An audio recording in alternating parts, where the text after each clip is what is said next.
Hello everyone. Here we are for the presentation on a topic Preface to Lyrical Ballads and Overview. At first, I would like to discuss on the outline of the discussion.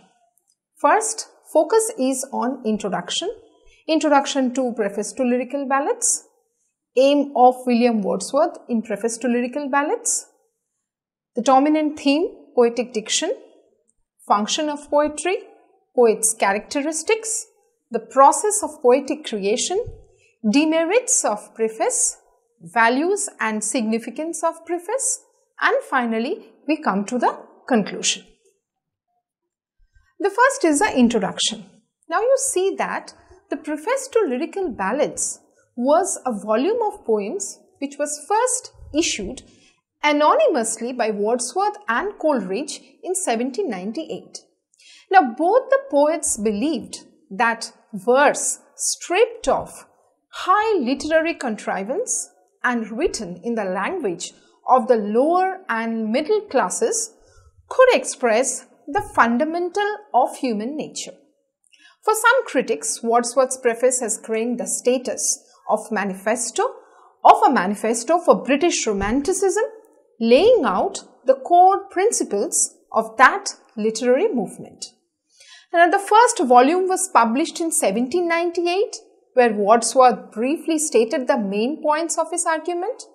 The second edition was published in 1800 with many poems and with more detailed preface, the detailed document of the entire theory of poetry, and in 1802 it was revised and expanded with the significant additions about the definition of the poet and the value of poetry. That means what the poet wanted to contribute towards the formation of the definition of a poet, how he wanted to bring a change in the definition of a poet from the neoclassical period.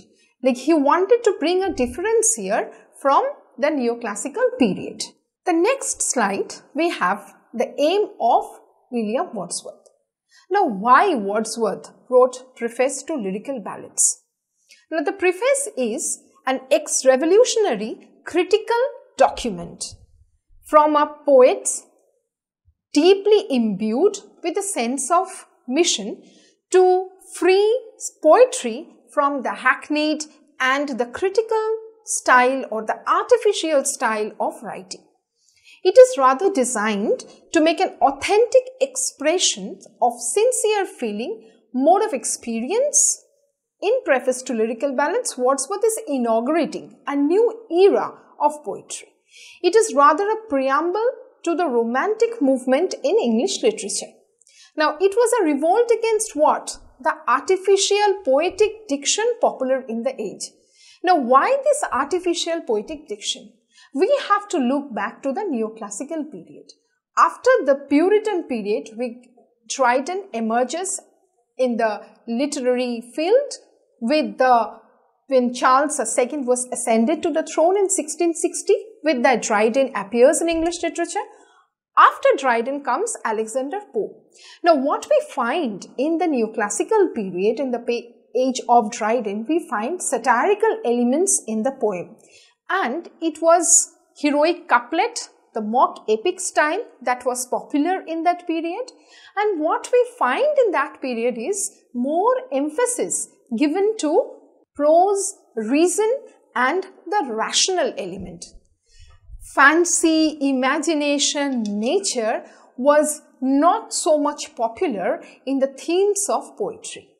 So what Wordsworth tried to do in Preface to Lyrical Ballads, he wanted to revolt against this artificial poetic diction popular in the age. He revolts against the neoclassical poetic style, and thus he wants to introduce a new form of poetry. According to him, the aim of the poet is to free poetry from this artificial style of writing. And so he introduces the language of the common man in the poetry. His poetry deals with the natural descriptions, the valuable knowledge of nature and the language of the ordinary people. So it is very simple in its form, but with a lot to give to the readers. So what we see here is Wordsworth's another objective of writing the preface is he felt that since his poems were of a new kind, both in theme and style, he should not force the readers directly to read the poems. Rather, he wanted to give an introduction to his poems, so that when his readers try to read the poem, they read the introduction first and try to understand the main perception of the poems. His poems, as we know, it's a revolt against artificial poetic diction, and Wordsworth himself states that his intent to redefine poetry in a way that would make it more accessible and more interesting to common people. Thus, it should be read as Wordsworth's attempt to write poetry which is in the language of common man. Next, we come to the dominant theme, that is the poetic diction.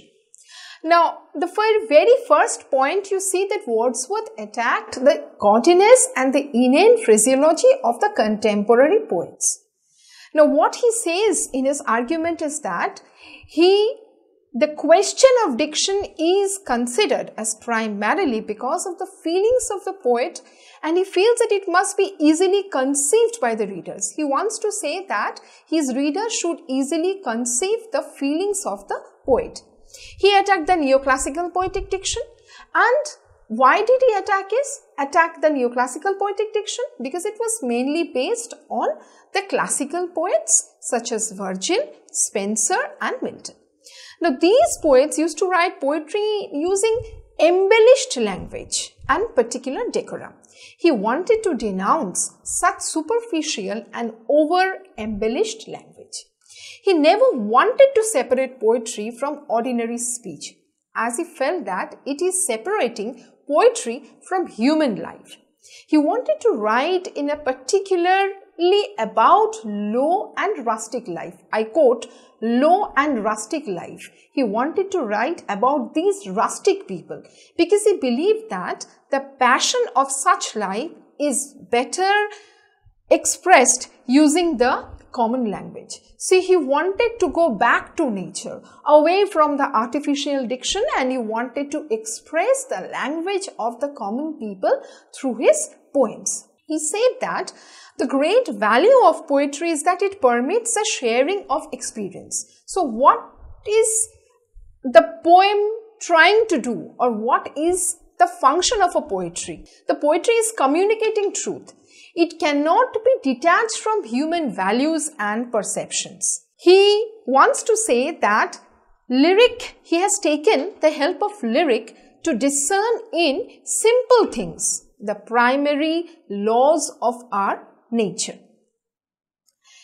And in the preface, we see that there is a forceful plea for simplicity both in theme and treatment. We can also say that it is a type of literature that a common man might have read and is written in the kind of language that he might have been accustomed. So, the next particular area that we are going to discuss is the function of poetry. Now, till now, we have discussed about the aims and objectives of William Wordsworth in Preface to Lyrical Ballads, the dominant theme, that is the poetic diction, and now comes a function. So, what is the function of the poetry?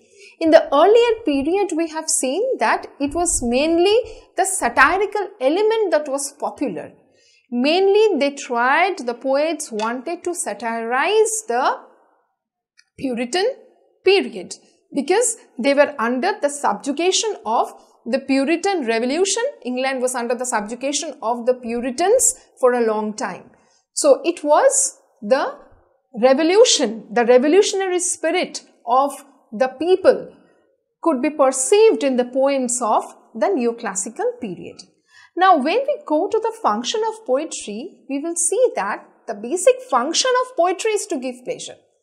And the traditional poets, they felt that the function of poetry was to give pleasure as well as to instruct. So, it was both pleasure and instruction that was imparted in the earlier poems. And in Wordsworth's poem we see it was mainly to give pleasure, because he wanted to establish a communication of the poet with nature. He wanted to bring the poet very close to nature. This close proximity gave a new dimension to his poems. Now, the serious poetry provides a pleasure of more exalted kind. It is a pleasure which results from increased knowledge and understanding. He considers poetry superior to history and philosophy as well as to science. Thus, we can say that in lyrical ballads, Wordsworth tries to throw a challenge to the established traditions and as a return to more simplistic form of poetic diction in order to better explore human emotions and behaviors. So, his poetic diction was designed in such a way to explore different facets of human emotions. And the function of poetry is what? To give us a delight, to give us a pleasure. So, when we read the poems of William Wordsworth, we get a lot of pleasure in understanding the values of nature, how poet is trying to establish a communication with nature through the simple lines or through by using the simple words from the common life. So, it brought radical literary change in the Romantic period. So, after considering the function of poetry, let us focus on the poet's characteristics. To write these kind of poems, Wordsworth, he felt that the poet should have some specific characteristics, and these characteristics which help them to understand the language of the rustic, and then the poet can express it in their beautiful language. So, the Wordsworth also gives us his view of nature and character of a poet under three categories. Point number 1, exceptionally sensitive with more lively sensibility and enthusiasm. So, the poet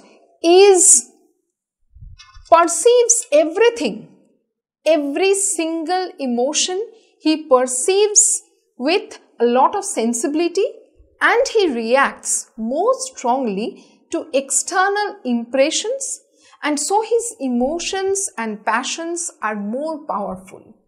It is the poem is taking birth in such strong emotions.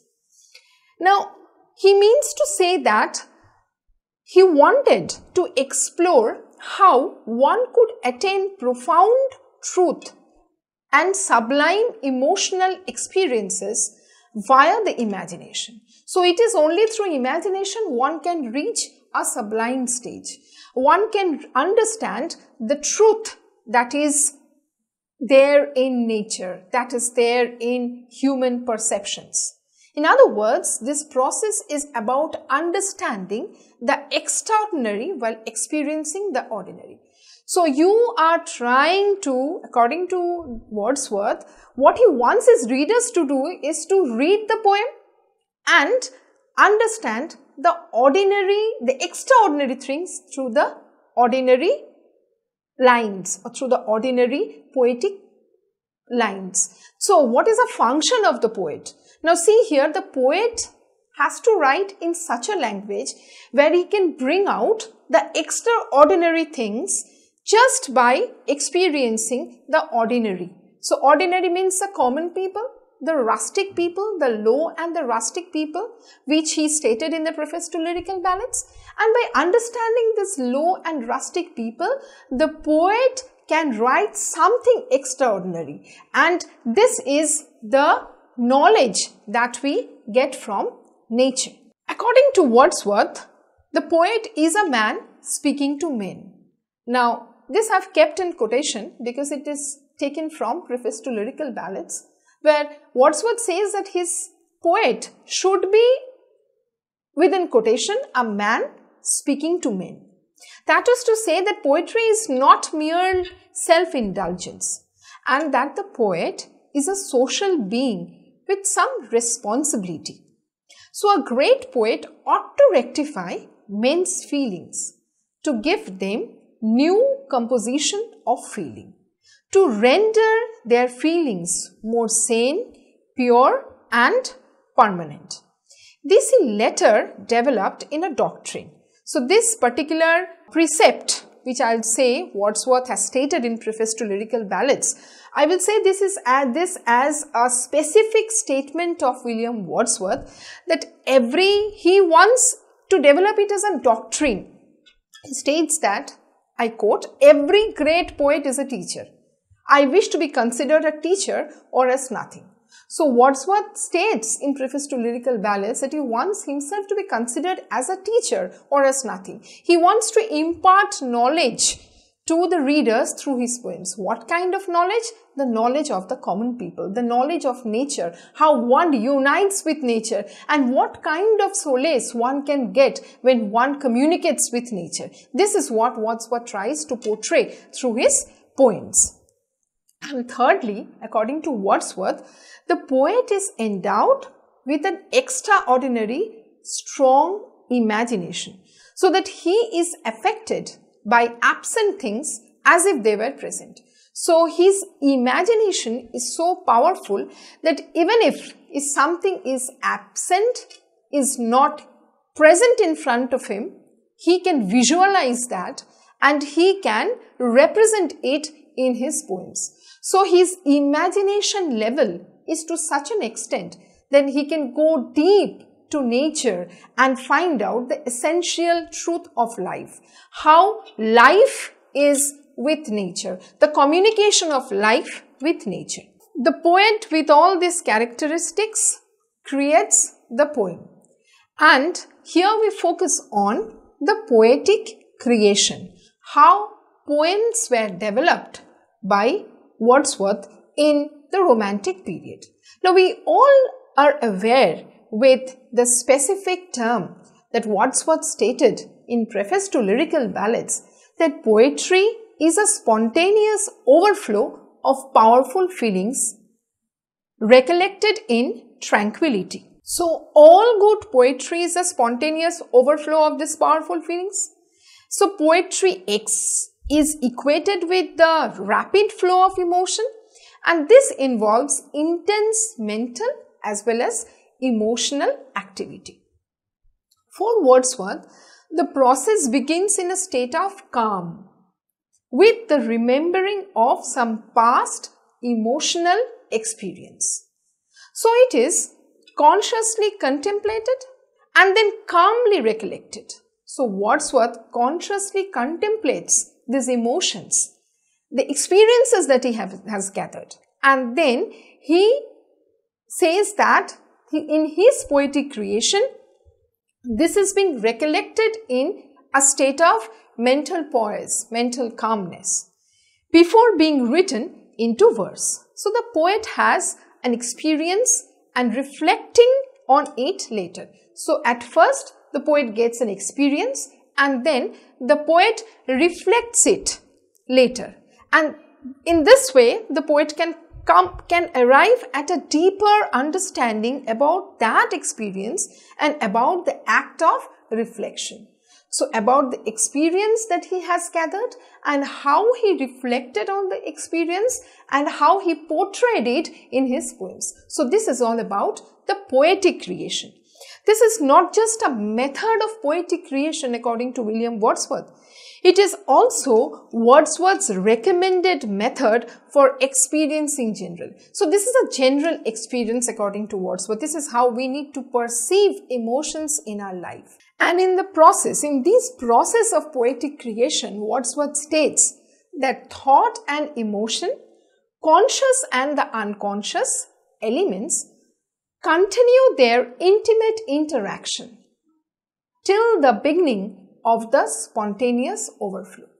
So unless and until there is a spontaneous overflow of these powerful feelings, there is a continuous interaction, I would say intimate interaction in the mind of the poet, and this is how the poetic creation is successful. So it is a continuous interaction between the conscious and the unconscious elements, what the poet perceives and what the poet does not perceive. So these two emotions, they are continuously interacting with each other and finally giving shape to a poetic creation which the poet composes, in which helps the poet to compose the beautiful poems.